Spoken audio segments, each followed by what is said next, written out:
Welcome to the Common Man Football Show. My name is James Coburn, and today's episode we're going to be talking about Antonio Cromartie.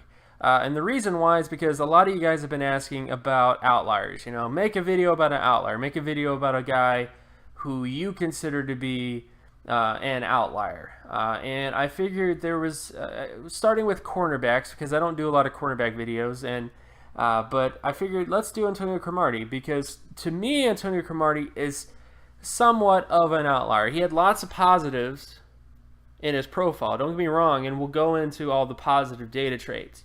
But he also had a lot of data traits that were indicative of a guy who just isn't going to be very successful. And there was also a lot of other factors surrounding Antonio Cromartie to where he was actually a fairly risky prospect despite all the positives with him. And I just kind of want to go over him because I usually use him as a test case for other cornerbacks, because when people say, oh, so-and-so cornerback has all these physical traits and all this other kind of stuff, I usually go, okay, are they Antonio Cromartie? A lot of times they aren't Antonio Cromartie. A lot of times you're basically comparing a guy who has more things in common with like Captain Munnerlyn than Antonio Cromartie when it comes to cornerbacks that don't have a lot of production data. But enough about that. We're going to get into everything. Terms and definitions are going to be in the description, so if you're not familiar with any of my videos, just go to the description and you'll find basically basic definitions and for the terms I'm going to be using. So let's get into Antonio Cromartie. So starting out with his production, this is the big reason why I considered Antonio Cromartie to be somewhat of an outlier. He had a 16.23 solid tackle market share score and a 20.25 pass deflection market share score. Now, as you can see, the bottom end threshold for multiple Pro Bowl types is Antonio Cromartie. And, you know, that's the bottom end threshold because that's what he is.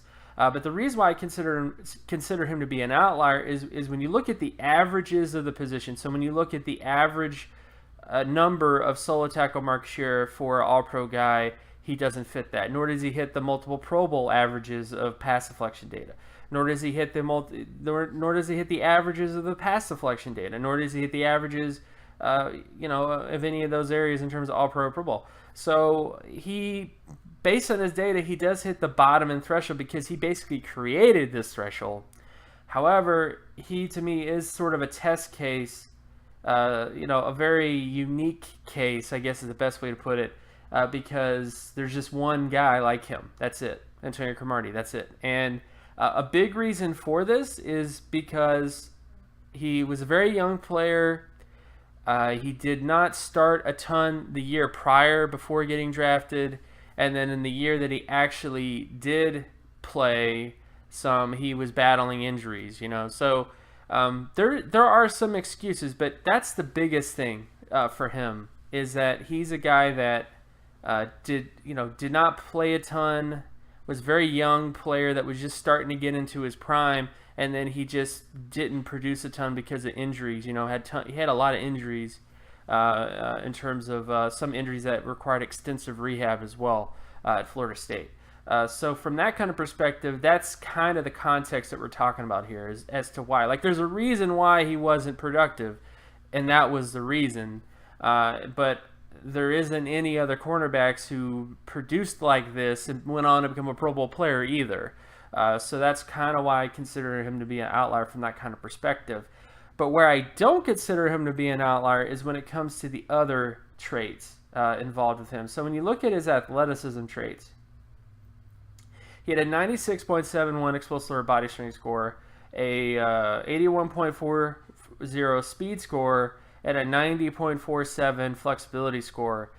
He pretty much hit every single athleticism trait of a multiple Pro Bowl player. Didn't quite hit the All-Pro threshold in terms of speed score, but he did hit all the other thresholds when it comes to explosiveness, when it comes to flexibility. So he is a really great athlete. Having a 96.71 explosive body strength score is elite level explosiveness, coupled with elite level flexibility with a 90.47 flexibility score. So again, from this perspective, he was a cornerback who did not hit the production traits because of injury. I mean, that is the best explanation for it. I mean, he didn't start every single game and put up meh production. He had this production score because he missed multiple games because of injury.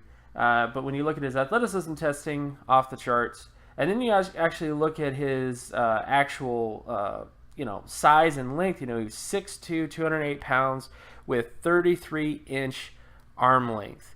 I mean, that is top 10 percentile arm length as well when it comes to just arm length, just from that perspective. So I'm not really going to throw up a chart, but, based on my data, 33-inch arm length is top 10 percentile arm length, to put that in a kind of perspective.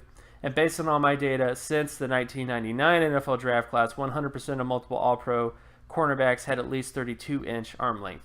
So, in a way, Antonio Cromartie had all the traits of a multiple Pro Bowl player when it comes to his height, when it comes to his length, his arm, and his athleticism traits.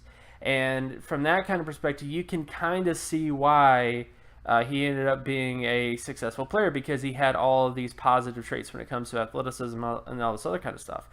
But there is context with this, which is that, this is a very unique case. Lots of times cornerbacks who aren't productive but have all these crazy physical traits, people go to that and go, oh, well, he's going to be the next Antonio Cromartie. Great physical traits, great length, but wasn't very productive, just like Cromartie. But again, look at the context with this. Cromartie could have had an amazing season of production in college, but just never got a chance to do that because of injuries, during his year. Because he was a very, very young cornerback, guys. I mean, when he came out, he was, about 22 years old, 22.05 on draft day specifically. So, so I'm just saying there's a lot of other things, context to consider. So that's why I don't normally, a lot of times, guys, when it comes to cornerbacks, they go, oh, I just want great athletes who have all the physical traits. But there's context with this. There's context with Cromartie. So, he had all the physical traits. He had all this other kind of stuff, and his production wasn't that great compared to other multiple Pro Bowl types. But again, you have to think about the context here. And you can't apply that. You can't say that, well, this guy has all the physical traits and he has the length and he wasn't that productive, but hey, he's going to be next to Antonio Cromartie. It doesn't really work that way, because unless this guy is a young cornerback who is very similar to Cromartie in terms of the length, in terms of athleticism, and missed an entire season for the most part because of injury, that's where I think there's some similarities with a guy like that. And then, of course, just to finish it up, when you actually look at Antonio Cromartie's not athleticism, but NFL production, he did fairly decent throughout most of his careers.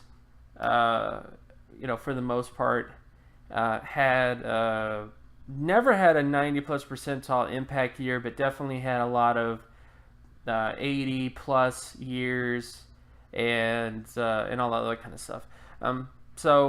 But yeah, this is Antonio Cromartie. This is what his profile looks like. This is someone that I consider to be an outlier, even though there's a lot of context to him. Because I think the biggest thing that you have to understand when it comes to data is it's not as much as just throwing a bunch of numbers together to get one number and then basing everything off of that. I think you're going to miss on players when you do that. You have to treat data as a holistic perspective. You have to look at it as looking at all the variables and then making a decision based on all the available information. If another cornerback comes along who is the same height and weight as Antonio Cromartie, who has the same athleticism traits as Antonio Cromartie, who is the same age as Antonio Cromartie, who had bad production in college because of missing a year due to injury and having to have extensive rehab, then that would be a guy that I would make a case for that might become the next Antonio Cromartie. But if it's a cornerback who was not very productive in college, who had multiple starts, like started most of the season and just didn't produce, I don't think there's a really good case to be made in that case, is all I'm trying to say. So again, my name is James Coburn. You can find my work at draftcoburn.wordpress.com. You can also follow me on Twitter at Geometrics. And if you like this content and you want more content like this, be sure to leave a like and subscribe. Share this video as well with anybody that you know, and I'll talk to you guys in the next video. Peace.